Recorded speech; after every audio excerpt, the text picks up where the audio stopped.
Chers Français et chères Françaises, mes chers compatriotes de Corse et des Outre-mer, mes chers amis et collègues souverainistes, j'ai lu avec beaucoup d'inquiétude l'interview de Madame Dati parue le 24 octobre, c'est-à-dire hier, dans le Figaro, et appris qu'elle souhaitait faire payer un droit d'entrée de 5 euros pour accéder à la cathédrale catholique de Notre-Dame de Paris. Ceci est une idée parfaitement impie et parfaitement illégale. En 2018, 13 millions de visiteurs, de touristes, de pèlerins, de fidèles ont visité Notre-Dame de Paris, qui a été en partie détruite, et ceci est un grand malheur. Ceci a traumatisé la nation entière, et je dirais même le monde entier, par un incendie criminel le 15 avril 2019. Pour Madame Dati, cela fait manifestement une manne considérable pour son propre ministère. Or, rappelons quelques faits biographiques. Madame Dati, ministre de la Culture de Monsieur Barnier, est franco-marocaine de confession musulmane et elle n'apprécie guère nos églises catholiques qu'elle ne fréquente pas. Toute sa famille et sa propre fille, d'ailleurs née en France, portent des prénoms coraniques, ce qu'elle ne peut contester. La proposition de Madame Dati, en ce qui concerne le droit d'entrée et le paiement d'un ticket d'accès de 5 euros à Notre-Dame de Paris est donc parfaitement anti-chrétienne. Je tiens à rappeler à M. Barnier qui n'a pas osé contester Madame Dati, qui est musulmane, alors qu'il se dit lui-même catholique et qu'il ne l'est pas depuis bien longtemps, que cette proposition de rendre l'accès payant à Notre-Dame de Paris est parfaitement monstrueuse. Je tiens à rappeler à M. Barnier que la restauration de Notre-Dame de Paris a été entièrement financée par des donateurs privés, qu'ils soient français ou étrangers. L'État français n'a pas investi 1 euro dans cette restauration. Et il faudrait maintenant payer pour prier au sein de la cathédrale catholique de Notre-Dame de Paris. Ceci est proprement scandaleux. Je tiens à rappeler aussi à M. Barnier que nos cathédrales et nos églises catholiques sont des lieux de culte, des lieux de recueillement et de lieux de prière. Nos édifices catholiques n'ont pas été bâtis durant 2 millénaires dans un but touristique, dans un but muséal, dans un but touristique, dans un but patrimonial, mais pour témoigner de l'ardente foi catholique du peuple français, fils aîné de l'Église catholique depuis 2000 ans. Est-ce que Dati, la musulmane, a proposé de faire payer un droit d'entrée pour visiter la mosquée de son quartier? Non, elle n'oserait pas, de peur de subir les foudres de son imam et de toute la communauté musulmane dont elle est issue. Je tiens à rappeler à M. Barnier que la proposition de Mme Dati a été rejetée résolument par l'archevêché de Paris, qui a rappelé que l'accès gratuit à nos cathédrales et à nos églises trouve sa justification dans la loi de 1905. Loi de séparation entre l'Église catholique et l'État français, mais aussi dans la mission de l'Église qui est d'accueillir tous les fidèles et tous les pèlerins.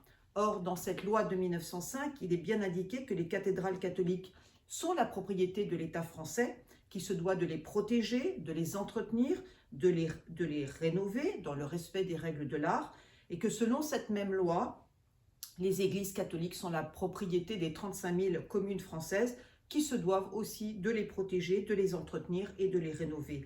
L'article 17 de cette même loi de 1905 est clair. La visite des édifices et l'exposition des objets mobiliers classés seront publics et ne pourront donner lieu à aucune taxe ni redevance. De même, le denier de l'Église et le produit de vente des objets catholiques doivent revenir en totalité à nos paroisses et non à l'État français. Le budget du ministère de la Culture, qui se chiffre en milliards d'euros, doit servir en priorité à la rénovation et à la restauration de notre patrimoine historique et culturel, et non à financer des gadgets inutiles, à multiplier les subventions clientélistes à des associations amies ou à distribuer des légions d'honneur à des copines mannequins. Voilà à quoi on peut résumer les principales actions et missions de Madame Dati depuis qu'elle est nommée ministre de la Culture. Depuis 1905, beaucoup d'églises ont été vendues ou laissées à l'abandon par des maires impies, et je dirais même radins, au nom d'une laïcité mal comprise, afin de briser des vocations de prêtres, afin de désespérer les fidèles, afin d'œuvrer résolument à la déchristianisation de la France. Un jour ou l'autre, ces maires seront punis de leur impiété et de leur avarice. Heureusement, la foi catholique du peuple français, malgré une propagande anti-chrétienne menée depuis des décennies par les médias mainstream et par l'oligarchie judéo-maçonnique qui est à la tête de toutes nos institutions républicaines, est restée intacte. En 2024, il y a 44 millions de baptisés en France et le dimanche, lors de la messe dominicale, nos églises et nos cathédrales sont pleines à craquer de fidèles paroissiens.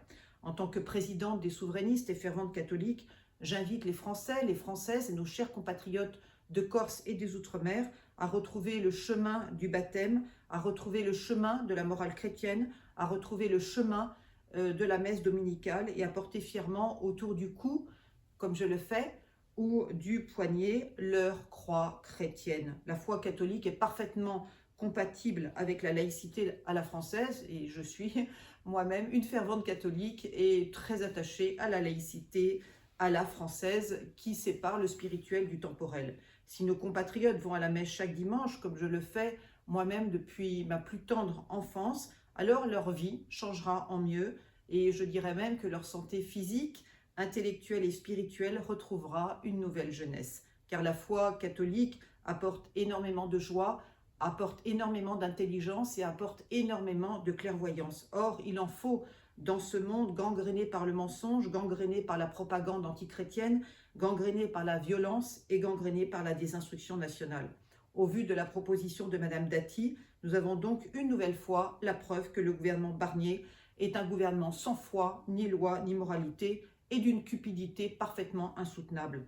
Ce gouvernement pléthorique, multiconfessionnel et kleptocrate de 41 ministres, tous antichrétiens, n'est pas à la hauteur des défis et des réformes structurelles que la France, notre pays bien-aimé, doit engager. Sur le plan culturel, les idées contestables de Madame Dati ne font guère l'unanimité. Le monde artistique, l'audiovisuel public, les associations de défense du patrimoine, le monde des livres, les diocèses catholiques ne se sont guère réjouis de la candidature de Madame Dati au ministère de la Culture. Son illégitimité a été maintes fois dénoncée. Elle a été nommée, nous le savons toutes et tous, à ce poste ministériel stratégique qu'en raison de ses liens familiaux avec le clan Sarkozy. Sans la pression du clan Sarkozy, Madame Dati n'aurait pas été nommée ministre dans le gouvernement de M. Barnier. Par ailleurs, il est anormal qu'une ministre cumule des responsabilités et des indemnités de maire et de ministre. Au regard de notre constitution française, c'est parfaitement incompatible. C'est la raison pour laquelle je demande une nouvelle fois, solennellement et publiquement, aux 577 députés de la nation française, qu'ils soient de gauche, du centre ou de la droite, à voter la motion de censure afin de renverser ce gouvernement Barnier sans foi, ni loi, ni moralité. Dès ma nomination en tant que future première ministre et chef du gouvernement, car tel est mon vœu le plus cher, oui, je suis candidate officiellement au poste de première ministre et de chef du gouvernement en remplacement de M. Barnier. Je m'engage à former un nouveau gouvernement d'union nationale et paritaire, à former un nouveau gouvernement de cohabitation formé de 30 ministres, 15 hommes et 15 femmes. Oui, je suis très attachée à la parité gouvernementale, issue à la fois du Parlement européen, du Parlement français et de la société civile. Mes 30 ministres, ma liste est faite, sont tous catholiques, tous mariés et tous hétérosexuels. Il n'y aura dans mon futur gouvernement de cohabitation ni LGBT, ni francs-maçons, ni israélites, ni musulmans. Leur communautarisme insoutenable nuit à la paix civile et à la cohésion nationale. Y a-t-il des chrétiens dans les gouvernements des républiques islamiques du Maghreb et du Moyen-Orient? Non, il n'y en a pas. Y a-t-il des chrétiens dans le gouvernement israélite de Tel Aviv? Non, il n'y en a pas. Je ne vois pas à quel titre le gouvernement français serait multiculturel et multiconfessionnel. La France est une grande nation catholique, le berceau de la chrétienté européenne après Rome, et elle entend bien le rester. Les étrangers sont bien sûr les bienvenus en France, sous réserve qu'ils ne se mêlent pas de politique française et qu'ils respectent les racines chrétiennes de la France. Il est anormal que 15% de nos fonctionnaires soient binationaux et conservent une forme d'allégeance à l'égard de leur pays natal. Il est anormal que 10% de nos élus, maires et parlementaires compris, soient binationaux et conservent une forme d'allégeance à l'égard de leur pays natal. Il est anormal que 70% de ceux qui bénéficient de logements sociaux et de revenus sociaux soient étrangers ou binationaux. C'est la raison pour laquelle, dès que je serai nommée à Matignon, je supprimerai, avec le soutien de mon futur ministre de l'Intérieur et de la Réimmigration, car tel sera demain son titre, l'automaticité du droit du sol et de la binationalité. Tout binational, dès mon décret, perdra automatiquement la nationalité française et ne pourra plus ni voter, ni être élu, ni accéder au concours de la fonction publique, ni présider un syndicat, ni présider un parti politique ou une association loi 1901, ni bénéficier d'un logement social ou d'un revenu social. La préférence nationale s'appliquera de manière extrêmement systématique et rigoureuse. C'est 100 milliards d'euros d'économies par an que j'apporterai aux finances publiques. Le binational redevenu étranger pourra rester en France s'il est marié ou s'il travaille en tant qu'entrepreneur, chef d'entreprise ou salarié. Dès mon décret paru, les binationaux redevenus étrangers devront se rendre en préfecture ou en sous-préfecture afin de rendre leur passeport français et leur carte électorale. Il y a urgence car un très grand nombre d'islamo-gauchistes veulent se présenter aux élections municipales en 2026. Sur le plan culturel, je nommerai un ministre du patrimoine et de la culture française, car tel sera son titre, qui sera catholique, marié, hétérosexuel, expert à la fois dans le domaine culturel, dans le domaine audiovisuel et dans le domaine patrimonial. Le pass culturel qui coûte aux finances publiques 275 millions d'euros par an. Vous avez bien entendu, 275 millions d'euros par an aux finances publiques et qui a détourné la jeunesse française de la littérature au profit des bandes dessinées et des mangas japonais sera entièrement supprimé. Mon futur ministre du patrimoine et de la culture française sera le protecteur assumé des cathédrales, des églises, des châteaux, des musées, des artistes, des festivals, des opéras, des théâtres, des librairies, des bibliothèques, des éditeurs et de l'audiovisuel public qui doit être beaucoup mieux géré en termes d'effectifs et entièrement tourné vers la promotion de la culture française et non de la culture anglo-saxonne.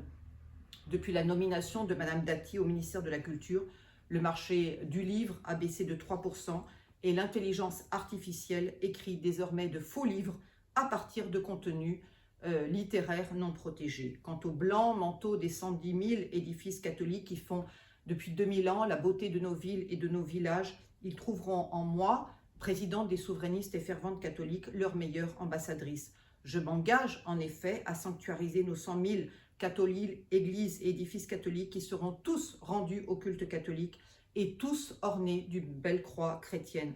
Tous ces édifices catholiques seront restaurés durant mon mandat gouvernemental dans les règles de l'art. Ils seront tous classés monuments historiques et tous sanctuarisés. Les églises qui ont été vendues à des particuliers ou à des entreprises seront toutes rachetées par l'État. La Sainte-Chapelle de Paris et la basilique Saint-Denis seront rendues au culte catholique et leur accès sera totalement gratuit. Je préfère une belle église fermée qu'une église transformée en mosquée, en salle de sport ou en musée. Une église catholique est un lieu de culte, est un lieu de recueillement, est un lieu de prière et doit être, compte tenu de sa sacralité, respectée. Une cathédrale ou une église pourra accueillir bien sûr des concerts religieux ou être visitée, mais en dehors des offices et des messes, s'il vous plaît. Mais ces visiteurs doivent respecter la sainteté du lieu, de l'église, de la cathédrale, en ne prenant aucune photo, en restant parfaitement silencieux et en portant une tenue correcte, ce qui n'est pas toujours le cas. Une église n'a pas à être sécularisée ni ouverte à des activités profanes. Voilà ce que je dis et ce que j'affirme résolument en tant que présidente des souverainistes et en tant que fervente catholique. Mes chers compatriotes, je vous invite à œuvrer auprès de votre député pour que ce gouvernement Barnier, sans foi ni loi ni moralité, soit limogé urgemment. Et vous, chers catholiques et baptisés de France, je vous invite à prier résolument pour que je sois nommée au plus vite Première ministre et chef du gouvernement afin de sauver la France du déclin et l'État français de la faillite. L'impôt confiscatoire et la dette publique française qui atteint 3 200 milliards d'euros, soit 112% du PIB, mettent en péril notre avenir économique et social. Le parti politique des souverainistes que j'ai l'honneur et la joie de présider depuis le 11 décembre 2020, soit près de 4 ans, a gagné la bataille des idées, a gagné la bataille des mots sur la souveraineté nationale et l'intérêt de la protéger. En tant que future Première ministre et chef du gouvernement, je table sur une majorité absolue de 289 députés, allant du RN jusqu'au centre droit, car les souverainistes, qu'ils soient de droite, de gauche ou du centre, sont extrêmement nombreux au sein de l'Assemblée nationale.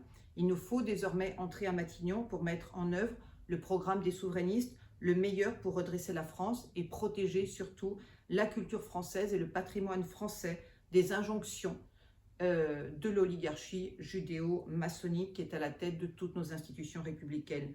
Il nous faut gouverner notre pays bien-aimé, la France, 7e puissance mondiale, avec droiture, avec fermeté, avec détermination.